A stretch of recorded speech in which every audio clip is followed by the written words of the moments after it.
Hello everybody and welcome back to the channel for what will be a slightly different kind of video today. If you follow my channel or you've seen any of my videos before, you know that what I cover is toys primarily and my collection. And a good portion of my collection is focused around one character in particular, which is Batman. So it'll come as no surprise to you then to learn that I'm a bit of a fan. And it just so happens that 2024 marks the 85th anniversary of the character. And to celebrate, DC have launched a special Batman themed exhibition called Batman Unmasked. And I'm fortunate enough to live in one of the places that is actually quite close to one of the main venues for this event in the UK, which is Manchester. So as soon as the event was announced, I booked my tickets because this is something I did not want to miss because this had props, costumes and memorabilia from the Batman films. Something I grew up loving and watching and I still continue to revisit to this day. And it just so happens that I managed to go along this week. So I thought it might be fun for me to share my review, some of my photos, and give you my thoughts on what the exhibit is like in case you're planning to go yourself or you're just, curious about what was actually there and what it was like.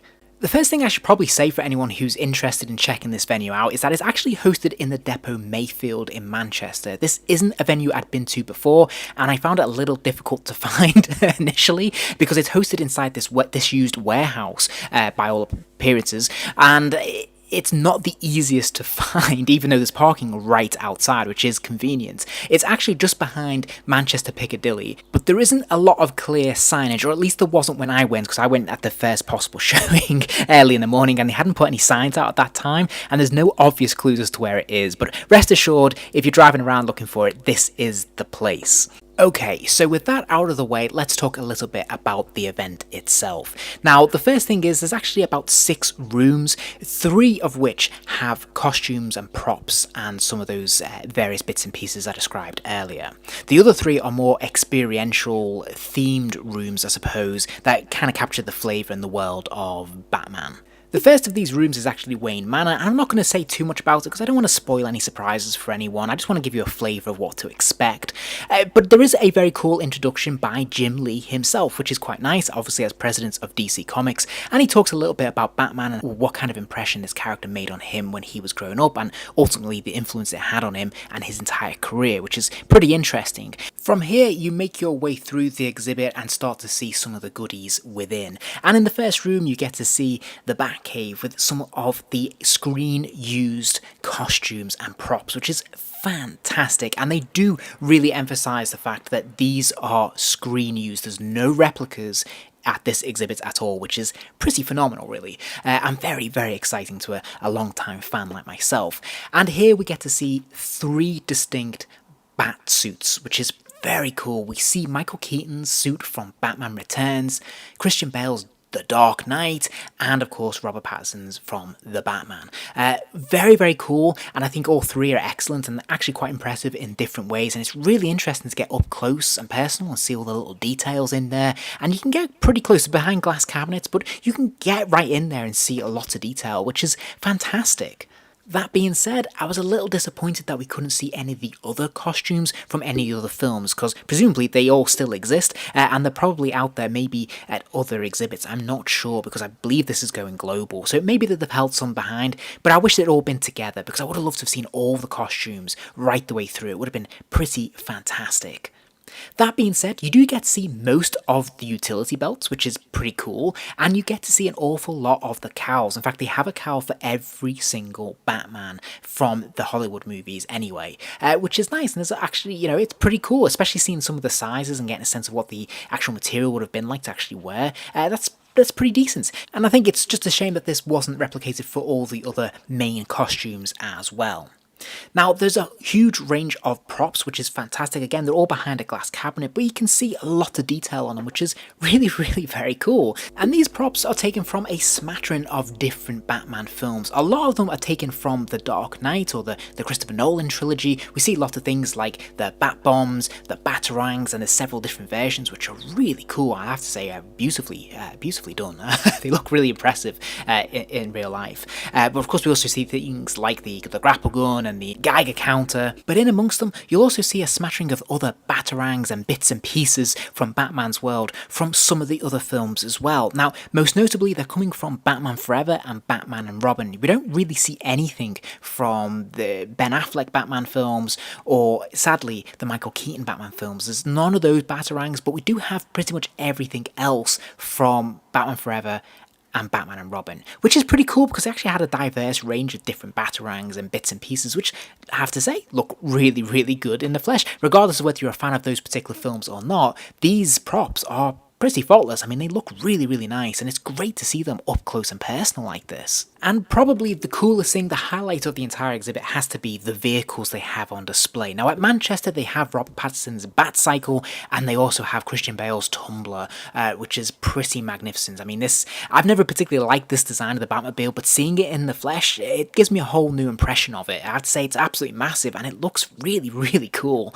It's definitely changed my perspective on it a little bit. I can see how intimidating this would be on the streets of Gotham. It's pretty monstrous, which is absolutely awesome.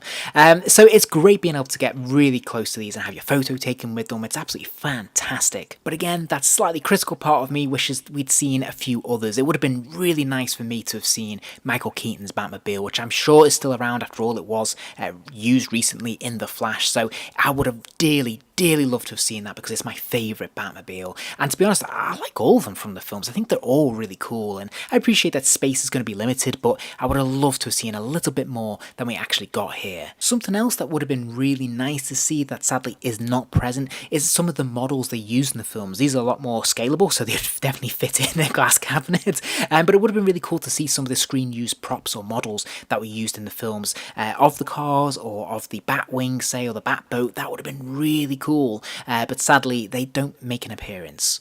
And that might be because they no longer exist or they're just not easy to get hold of, but again, it feels like a bit of a missed opportunity. After this, you go through a couple of experiential rooms, which, didn't particularly work for me, but hey, that might just be me.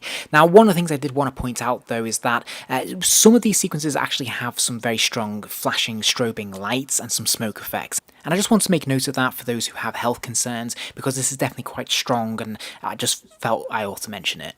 Okay, so after this, we're then treated to the villains room, where we get to see a lot more costumes. So we actually have the Riddler, we have Poison Ivy, we have Mr. Freeze, who I have to say probably is the best costume out of the whole thing. I just love this design. It's fantastic to see up close and personal.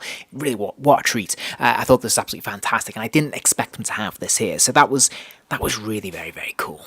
And there's a few others as well from different films. So we actually have Joaquin Phoenix's clown costume from Joker, and we even see Margot Robbie's Harley Quinn costume from Suicide Squad. So that's pretty cool. And we also have a number of screen used masks, such as Scarecrow's mask, the Riddler from the 2022, the Batman, and Bane from The Dark Knight Rises. And then, once again, we have a number of glass cabinets with some of the props dotted around, and it's actually a pretty diverse range here. It does tend to cluster around the same films, so a lot from Batman Forever and Batman and Robin, but there's some cool things in here, including Riddler's cane, one of his Riddler bombs, and there's all sorts of different props from Batman and Robin, including Mr. Freeze's gun, his slippers, a snow globe, Poison Ivy's glasses, and so on.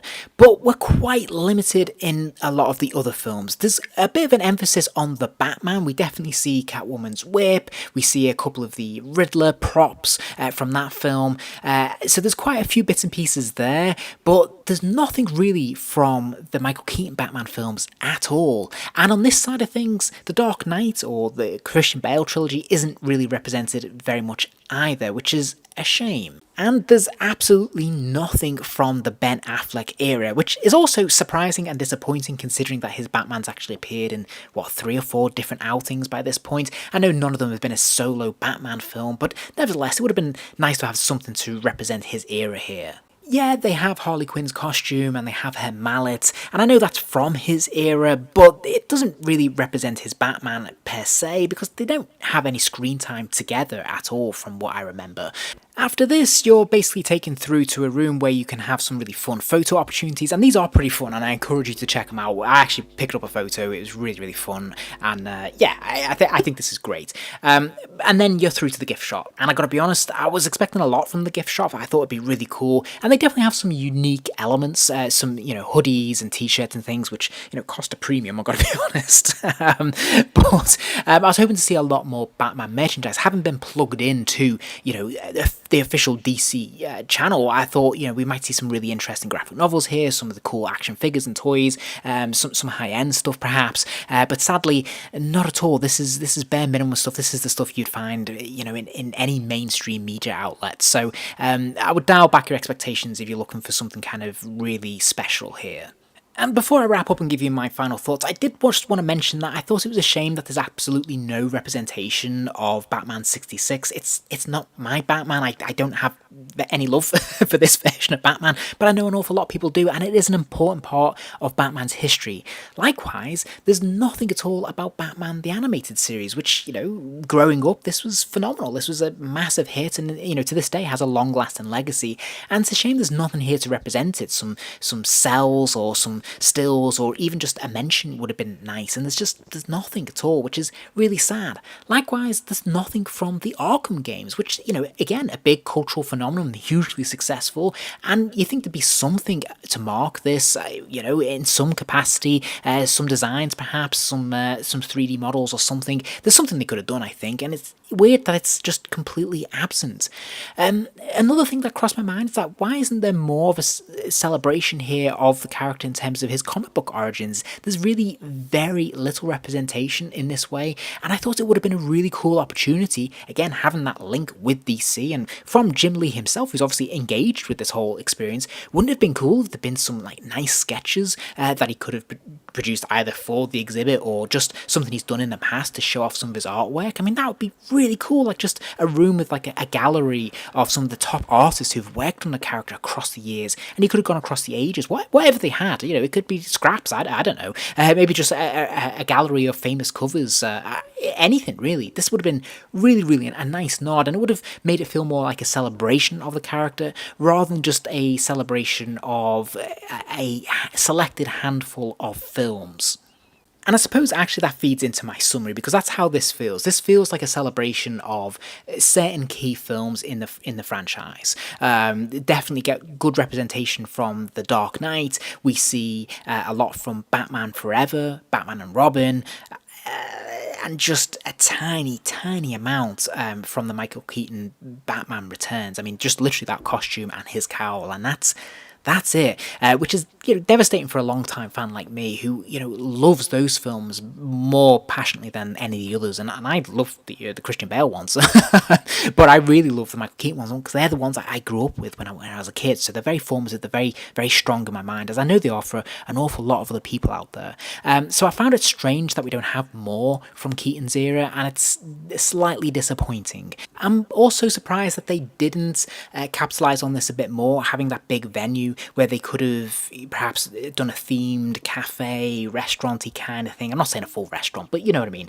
Something with some themed bat burgers or something like that would have been kind of cool. And there's just nothing really, and it feels a little bit lackluster, like they haven't really let their imaginations fly with this. And maybe this is just a tester, and maybe they'll do something a bit, bigger when they go to London. I'm sure obviously it's going to be a bigger venue and obviously attract a lot more people, so maybe they'll do something a bit more special there. But this felt a little bit underwhelming in that sense, which was a shame. One of the things I do know about the London event is that they're actually swapping out the vehicles, so we're actually getting this sort of the flip of what we get at Manchester. So in London, you'll be seeing the Bat Pod, and you'll have Robert Pattinson's Batmobile. I think, again, both of them would have been really cool, and if they've got them, why weren't they both here? I would have really liked to see that. The cynic in me thinks maybe they want people to go to both events, pay twice, perhaps. I don't know. But it feels like, well, you've got those props, you have the space for them. It would have been really awesome to see both of those here as well. And as I said, a few more bits and pieces would have been really appreciated.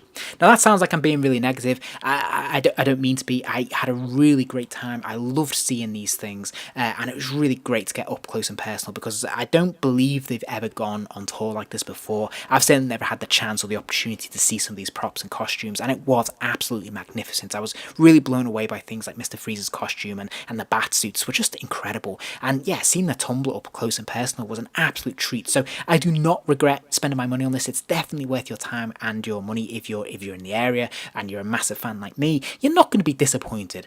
But at the same time, I felt it's only fair to give you a sense of what you're actually going to get, because your expectations might be set way high like mine were, and you might just need to dial back a little bit. It's not all encompassing, it's not by a long shot, but it's a pretty fun day out, and I think you'll probably enjoy it if you're a massive fan like me.